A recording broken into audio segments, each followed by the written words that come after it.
అందరికీ హాయ్ అండి. ఎలా ఉన్నారు? అందరూ బాగున్నారా? యాక్చువల్‌గా ఈరోజు వీడియో వచ్చేసి ఏంటంటే మా బాబుకి సర్జరీ అయింది నోస్. ఏం సర్జరీ అనుకుంటున్నారా? అదే అడినాయిడ్స్ అండి. చాలా మందికి దీని గురించి అవగాహన ఉండదు. మేము కూడా ఫస్ట్ మాకు అసలు ఏం తెలీదు. స్టార్టింగ్‌లో మా అబ్బాయికి బ్రీతింగ్ ప్రాబ్లమ్ వచ్చేది. ఎంత అంటే సౌండ్ వచ్చేది. స్నోరింగ్ బాగా ఉండేది పడుకుంటే. మేము అనుకున్నాము ఏంటి ఇలా ప్రాబ్లము పిల్లలందరికీ ఉండిద్దేమో, జలుబు వల్ల వస్తుందేమో అని చాలా రోజులు అలానే అనుకున్నాము. 3 ఇయర్స్ అప్పుడు ఒకసారి హాస్పిటల్‌కి తీసుకెళ్ళాము. తీసుకెళ్తే ఏమన్నారు డాక్టర్ అంటే స్కాన్ చేసి అడినాయిడ్స్ ఉన్నాయి, వాపు వచ్చింది, ఆపరేషన్ చేయాలి, కానీ బాగా చిన్నవాడు 3rd స్టేజ్‌లో ఉంది, సో అంత అవసరం లేదు, మెడిసిన్స్ రాస్తానని చెప్పి అన్నారు. అప్పుడు ఒక స్ప్రే కూడా రాశారు, వాడాము, తగ్గింది. తర్వాత మళ్ళీ ఈ మధ్యలో వాడికి 6 ఇయర్స్ కంప్లీట్ అయ్యాక చాలా ప్రాబ్లం వచ్చింది. వాడు morning evening every time every second వాడు బ్రీతింగ్ నోట్లోంచే తీసుకుంటున్నాడు. అసలు ముక్కు కంప్లీట్గా బ్లాక్ అయింది. ఏంటి ఇలా అయిందని మేము హాస్పిటల్కి వెళ్తే డాక్టర్ చూసి ఏమన్నారంటే అడినాయిడ్స్ 4th స్టేజ్లో ఉన్నాయి, సర్జరీ చేయాలి, లేకపోతే ప్రాబ్లం అవుతుంది, బ్రీతింగ్ బాగా ఇబ్బంది అవుతుంది అని చెప్పారు. ఏంటి ఇలా అనుకున్నాం. అసలు అడినాయిడ్స్ అంటే ఏంటి అంటే మన ముక్కులో నుంచి వెళ్ళి గొంతులోకి వెళ్ళే ఒక నాళం ఉండిద్ది కదా, దాంట్లో ఒక టిష్యూ లాగా ఒక గడ్డ లాంటి ఒక టిష్యూ ఉండిద్ది. అది వాపు, అది అందరికీ ఉండిద్దంట. సో అది వాపు వస్తుంది. అది ఎంత వాపు వస్తుంది అంటే ఆ వాపుకి బ్రీతింగ్ గాలి లోపలికి వెళ్ళడానికి ప్లేస్ ఉండదు. సో మా బాబుకి అలా అయిపోయింది, అది మొత్తం బ్లాక్ చేసేసింది. అందుకని వాడు నోట్తోనే పీల్చుకున్నాడు. నోట్తో ఎక్కువ పీల్చుకోవడం వల్ల ఏమైంది, గొంతులో టాన్సిల్స్ అయినాయి.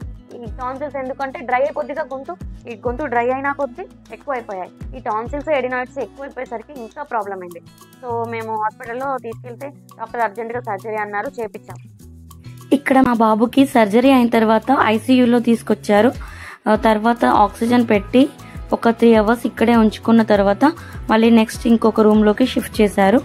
రూమ్కి షిఫ్ట్ అయిన తర్వాత 4 అవర్స్ వరకు కంప్లీట్గా ఫుడ్ ఏమి ఇవ్వకూడదని చెప్పి ఈవినింగ్ అయిన తర్వాత కూల్ డ్రింక్ సంథింగ్ ఏమైనా కూల్గా ఐస్ క్రీమ్స్, కొబ్బరి నీళ్ళు అలాంటివి ఇవ్వమని చెప్పారు.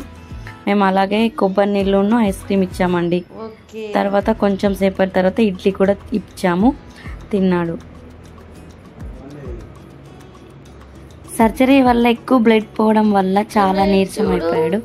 ఫుడ్ తినడానికి కూడా రావట్లేదు. ఒక 2-3 డేస్ తర్వాత కొంచెం యాక్టివ్ అవుతారని డాక్టర్ చెప్పాడు. మా అబ్బాయి చాలా హెల్తీగా ఉన్నాడు. నోట్తో కాకుండా ముక్కుతోనే బ్రీతింగ్ తీసుకుంటున్నాడు. అసలు ఈ అడినాయిడ్స్ ప్రాబ్లం ఏమొస్తుందంట అంటే మనం సర్జరీ చేయించకపోతే ఇవి ఆటోమేటిక్గా వాటంతట అవే 11 ఇయర్స్ కంప్లీట్ అయిన పిల్లలకి తగ్గిపోతాయంట. 11 ఇయర్స్ వరకే ఉంటాయంట పిల్లలకి. కానీ ఆ 11 ఇయర్స్ వరకు పిల్లలు ఎంత ఇబ్బంది పడతారంట అంటే బ్రీతింగ్ ప్రాబ్లం వల్ల వాళ్ళ బలం అంతా, వాళ్ళ స్టెమినా అంతా పోతుంది. ఆ బ్రీతింగ్ అంత కష్టంగా తీసుకుంటారు. అండ్ ఇంకొకటి పళ్ళు అప్పుడే ఊడిపోయి వస్తూ ఉంటాయి కదా 6-7 ఇయర్స్ అప్పుడే పిల్లలకి. ఆ పళ్ళ వరుస అనేది అంతా కంప్లీట్గా చేంజ్ అయిపోతుందంట. ఇది మన చిన్న ఇదంతా దాని బేస్ పోతుందంట, అంటే మంచి రూపు అంతా పోతుందంట, మంచిగా రాదంట. మా బాబుకి అలాగే అయింది. బ్రీతింగ్ ఇలా నోట్తో పీల్చుకోవడం వల్ల ఇట్లా అయిపోయింది మూతి. అంటే ఈ స్ట్రక్చర్ అనేది కంప్లీట్గా చేంజ్ అవుతుందంట. మన స్ట్రక్చర్ అవన్నీ చేంజ్ అయ్యాక ఏం చేస్తామండి, ముందే కదా జాగ్రత్త తీసుకోవాలి. ఎడినాయిడ్స్ అని పిల్లలు స్నోరింగ్ చేస్తూ సరిగ్గా బ్రీతింగ్ తీసుకోవట్లేరు అనుకోండి, మీరు ఖచ్చితంగా పీడియాట్రిషియన్ దగ్గరికి వెళ్ళండి. కంపల్సరీ ముఖ్యంగా ఈఎన్టీ దగ్గరికి వెళ్ళండి. ఎడినాయిడ్స్ ఉన్నాయో లేదో టెస్ట్ చేయించుకోండి.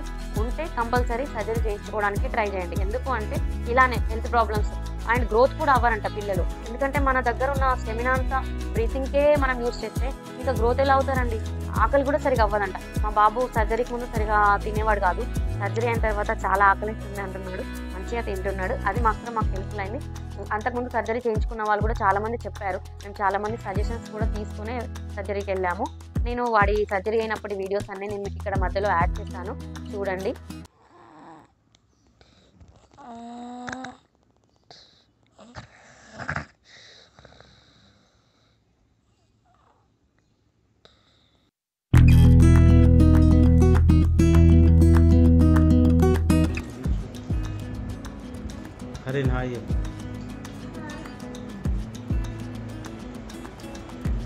వాళ్ళు ఉంటే తెలుసుకుంటారని మేము ఈ వీడియో చేశాము. తప్పకుండా మీకు ఈ వీడియో నచ్చుతుందని ఆశిస్తున్నాము. నచ్చితే లైక్ చేయండి, షేర్ చేయండి, సబ్స్క్రైబ్ చేయండి. Thank you for watching.